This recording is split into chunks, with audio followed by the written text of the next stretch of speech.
I made a mistake, but before we get there, let me introduce the show for you. Hi, I'm C, and welcome to my podcast, where I overshare things that I overthink, overanalyze, overreact to, and things that just overwhelms me a lot. Welcome. This is the first episode, and I'm going to talk about the mistake I made last March 22nd this year. So it happened the week before the Holy Week. I was on my way home and I had an upcoming vacation the following week. Mid Holy Week siya, and I was coming to my hometown. It's where I was born and grew up till I was in 4th grade. Tapos after nun, vacation, we moved to Bicol after that. But since my mom still lives there, me and my sister gets to visit one time and money allows us to. And usually mga Christmas season, yung mga short breaks around December.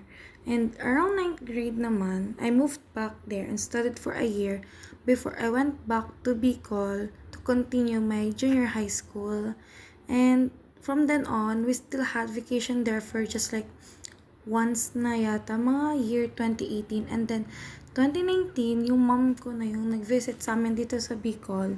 And the following years, you guys probably know what's up. Pandemic. So long story short, just for the sake of this content, I have friends there. I have childhood friends and friends I met from school. I was coming home after such a long time and I was hoping to hang out with my friends that I met during my grade 9 stay there. And I'm very much aware that everyone's busy, but I was hoping. So I messaged the group chat, and here is where the mistake happened. As I was talking with them, only three of them were available at that time. We were talking about when is everyone's free or what we'll do and if anyone's going to cover the expenses if ever. Alam niyo na, minsan talaga nagkakabiruan tungkol sa, uy, sagot mo na or kaya libre mo kami. Yung mga ganon. Usually, actually, seryoso. Minsan din naman mga biro lang talaga. Pero dito ka nagkamali. When the conversation got to me in exact words, quote, magpapainom si my complete name, quote, and I answered, quote, wow, question mark, ha ha ha ha. Provincial rate lang po ako, ha ha ha ha, quote. Fortunately, my friends then pointed it out and one of them replied to that message I sent directly saying, quote, wag mong nilalang yan, quote. And another said, quote, Sim, quote. I was quick to apologize naman and correct myself saying, quote, sorry, quote, and quote, provincial rate po kasi ako, quote, trying to rephrase what I initially said. It was bad. I was disappointed about myself. I initially didn't caught my mistake, and I am just so lucky that my friends are not the type of people that would tolerate that. I'm lucky that I was criticized quickly so that I could reflect on it. I always tell people around me how lucky I am with my friends that I have in my life because they're the type of people that are woke and people that are understanding yet won't tolerate you and still be kind about it. Because I frankly speaking, if they didn't point it out, I would most likely have moved on from it or overlooked ko na siya or how do I say it? Like, I'm past it na, nakalimutan ko na siya or di naman kaya di ko siya napansin or mapapansin ko siya but I would be too shy to point it out and say sorry about it in between a new conversation na like maybe I was typing and then shoot mapapansin ko pero ang layo na namin sa topic and I would be scared to go back and talk about it. I would be anxious. I would think na did they notice or what do they have to say about it?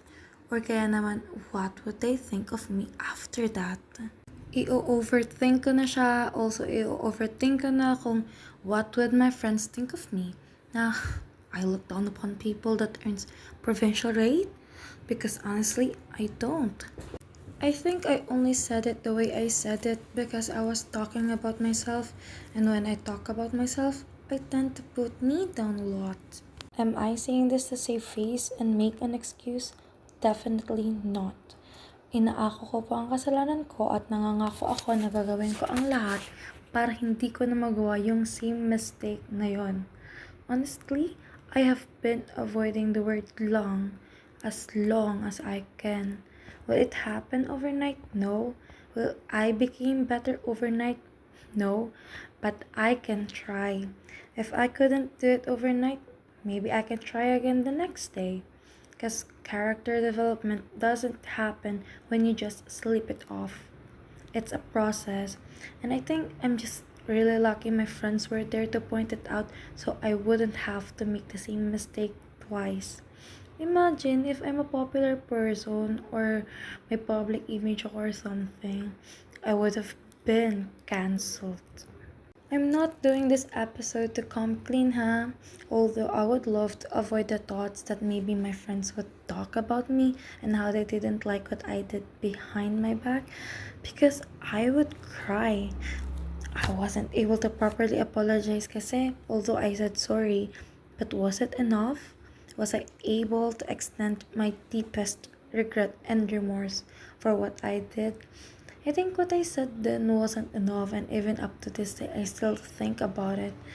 I don't want to be the topic of conversation if I'm not around. Sino bang may gusto nun? But I do have the faith naman in them that they won't do that to me. So, please, if you guys seem to notice something I wrongly did, please tell me and reach out to me so I could fix it and educate myself. I know I'm not perfect, but I can work on myself so I can be better than who I was yesterday. I'm not trying to be perfect either. There are things nga na I hate when people does it, pero pag ako yung gumawa, parang okay lang. Or kaya, pag yung mga close friends ko or yung mga ka-close ko yung gumagawa nun, parang okay lang, ganun, pinapalagpas ko. Which is actually very wrong and racist red flag. And it's something I'm still trying to work on. Kasi may mga bagay pa talaga ako na natututunan araw-araw or kaya hindi naman talaga araw-araw yung learning. Pero, as day goes by, may bago kang natututunan na lesson in life. Perfection is never the goal for me. Ang isa sa mga goal ko actually and personally ay yung past self ko at yung present self ko. Pag na-meet nila yung future na ako, ay magiging proud sila. Hindi yung tipong parang may hiya sila or parang manditiri sila about how I turned out to be in the future. And also yung future self ko naman, pag nag-look back siya from years that went by, tas pag naisip-isip niya na, or nagmuni-muni siya, parang maisip niya na, look how far I've come, ganyan, personally, and to be proud also.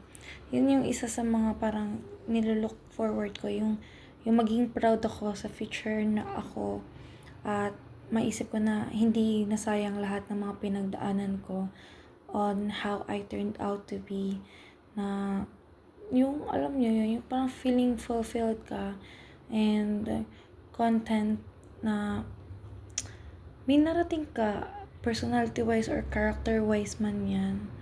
Kasi iba pa rin talaga yun yung may natutunan ka sa lahat ng mga pinagdaanan mo at hindi yun nasayang. So, I hope I really become a person the past me will be proud of. Guys, if you reach this far, please don't forget to follow me on Twitter.